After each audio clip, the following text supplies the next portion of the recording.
আসসালামু আলাইকুম রহমতুল্লাহি ওবরকাতুহু।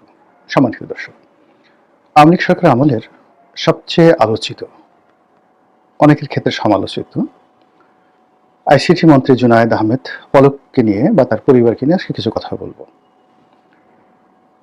পলক সংসদে আমার খুব স্নেহভাজন ছিলেন, আমার পেছনে বসতেন এবং যতদিন আমি সংসদে ছিলাম মোটামুটি আমাকে যতটা সম্ভব তিনি রেসপেক্ট করতেন এবং সেই সুবাদে পলকের পরিবারের সঙ্গে আমার ওই এমপিকালীন সময় একটা ভালো পারিবারিক সম্পর্ক ছিল এবং আমি ওদের গ্রামের বাড়িতেও গিয়েছিলাম। একবার বেড়াতে গেলাম আমার স্ত্রী সহ, সন্তান সহ। তো ওই সময়টাতে পলকের সঙ্গে দেখা হয়েছিল এবং যতটা সম্ভব ভালো ব্যবহার করা দরকার সে আমার সঙ্গে সেই সৌজন্যমূলক ব্যবহার করেছিলেন। পরবর্তীতে যখন আমি 2014 সনে সেই আওয়ামী লীগের হয়ে নির্বাচন করলাম না, এরপর থেকে আসলে পলকের সঙ্গে আমার তেমন যোগাযোগ হয়নি। একবার দুইবার দেখা হয়েছে, একবার সে টেলিফোন করেছিল, এই পর্যন্তই। কিন্তু সে মন্ত্রী এবং বড় বড় মন্ত্রণালয়ে সে দায়িত্ব পালন করছে, ডাক, টেলিযোগাযোগ, আইসিটি। তো এই জিনিসগুলো আমার ভালো লাগতো। আর যখন বড় বড় পদ পদবিতে থাকে মানুষের প্রচুর দুর্নাম হয়, বদনাম হয়।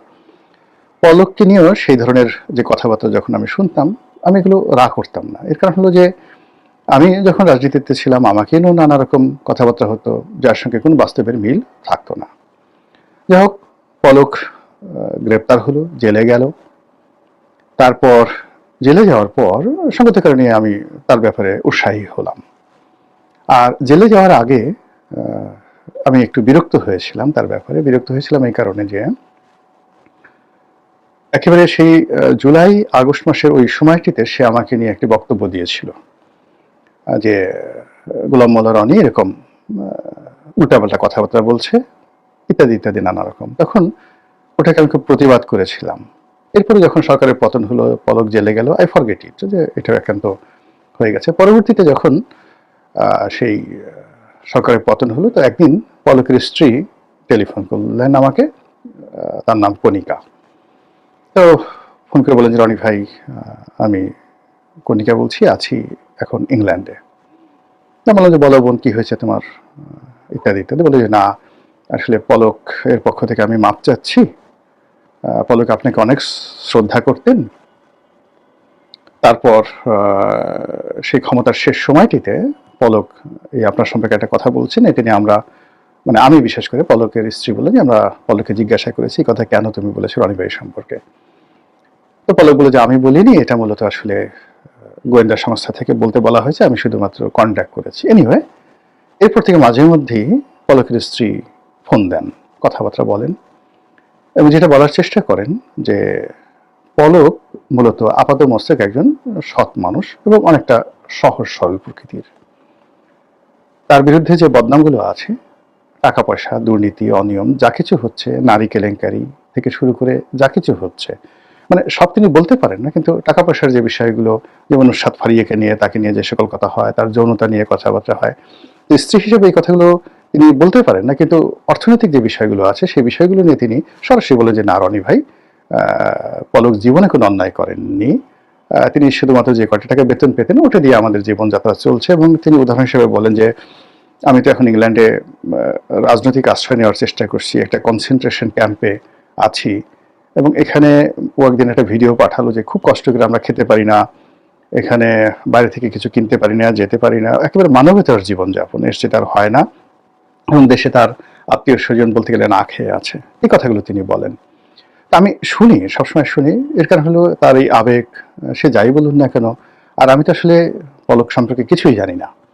মানে সে দুর্নীতি করেছে কি করেনি, সেটা তো আমি হাতে কলমে, আমার কাছে কোনো তথ্য নেই, পত্র নেই।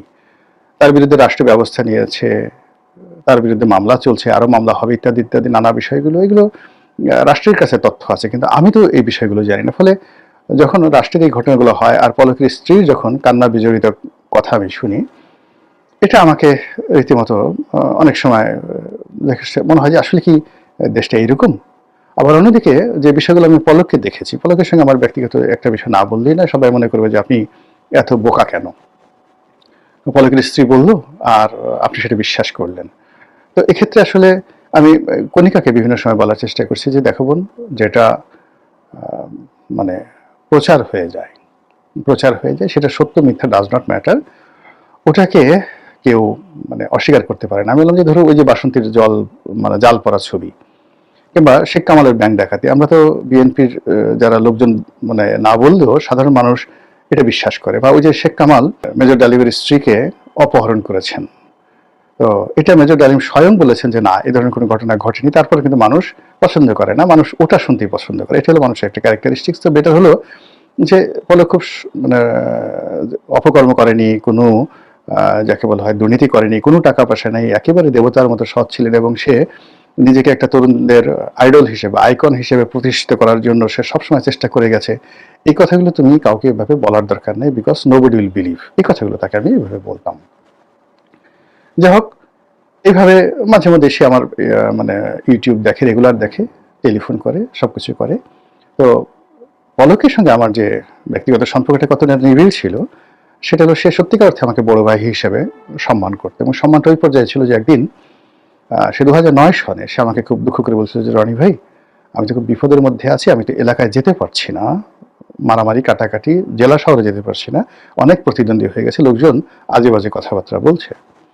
তখন আমি তারা বললাম যে পলক, তুমি এক কাজ করো তো, তোমার এই যে তুমি যে নমিনেশনটা পেলা কিভাবে আমাকে বলো। তো বললো।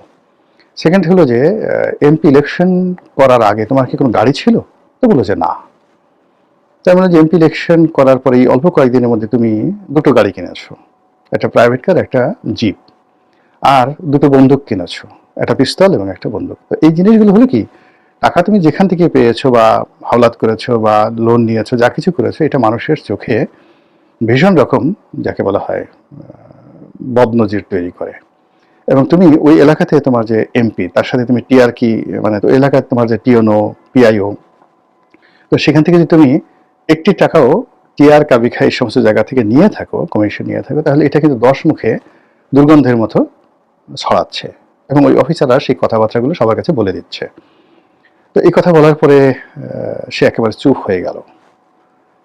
তারপর বললো যে আমার এখন কি করা উচিত। তখন আমি তাকে সান্ত্বনা দেওয়ার জন্য বললাম যে তুমি একদিন মন্ত্রী হবে, খুব দ্রুত একদিন মন্ত্রী হবে, এবং মন্ত্রী হওয়ার পর তোমার এই সমস্যাগুলো থাকবে না, সব মানুষ তোমার পিছিয়ে পিছিয়ে ছুটতে থাকবে। এবং ওটা নিয়ে এত খুশি হলো, বলতে গেলে আমাকে সালাম করেছিল কিনা আমি বলতে পারবো না, কিন্তু আমাকে ও বললো যে রনি ভাই, আমার এত ভালো লাগছে, আপনি যদি অনুমতি দেন আমি আসলে স্মোক করি, আমি আপনার সামনে একটা সিগারেট খেতে চাই। তাই বললাম আচ্ছা ঠিক আছে, লেটস গো। তো দাঁড়িয়ে দাঁড়িয়ে সে খুব আনন্দিত হয়ে সে ওই সংসদ ভবনের সামনে একটা সিগারেট খেলো আর কি। এই হলো রিলেশনশিপ।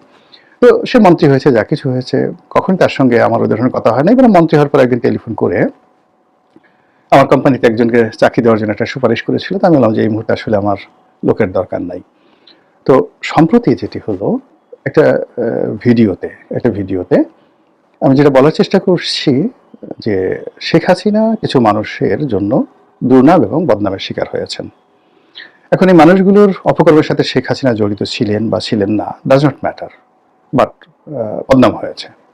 আবার একই সঙ্গে সজীব ওয়াজেদ জয় কিছু মানুষের জন্য তিনি নিন্দিত হয়েছেন।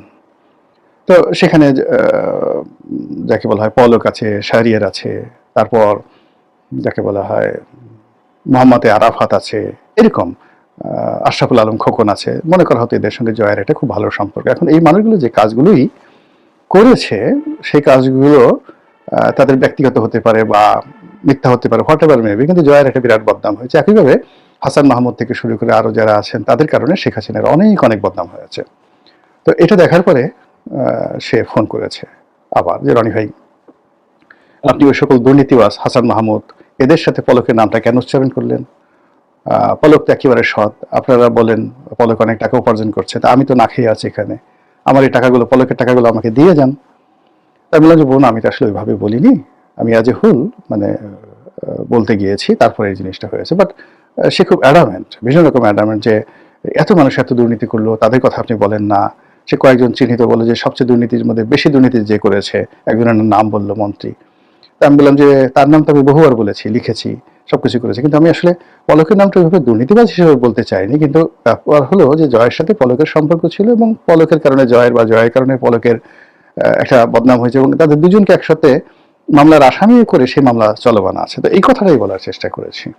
তো যাই হোক, এনিওয়ে সে মনে খুব কষ্ট পেয়েছে। তা আমার বক্তব্যটা হলো যে আসলে কি বলবো, এখন পলক কতটা সৎ, এবং পলকের স্ত্রীর বর্ণনা অনুযায়ী তার এখন যাকে বলে সংসার চালানোর অবস্থা নেই। লন্ডনে এই খারাপ অবস্থার মধ্যে সে, সরকার তাকে যে 3 বেলা খাবার দিচ্ছে এটা দিয়েই সে চলছে, এর বাইরে যে একটা KFC বার্গার খাওয়ার মতো অবস্থা তার নেই। এই জিনিসগুলো আপনি বা আমি এটা কতটা বিশ্বাস করবো না করবো সেটা আমাদের ব্যক্তিগত রুচি অভিরুচির বিষয়, কিন্তু সমাজে যে জিনিসগুলো প্রতিষ্ঠিত হয়ে যায় তার বিরুদ্ধে রুখে দাঁড়ানো, বলা সত্যিকার অর্থে একটি কঠিন বিষয়। মহান আল্লাহ আমাদের সবাইকে হেদায়েত দান করুন এবং হেফাজত করুন। আসসালামু আলাইকুম ওয়া রাহমাতুল্লাহি ওয়া বারাকাতুহু।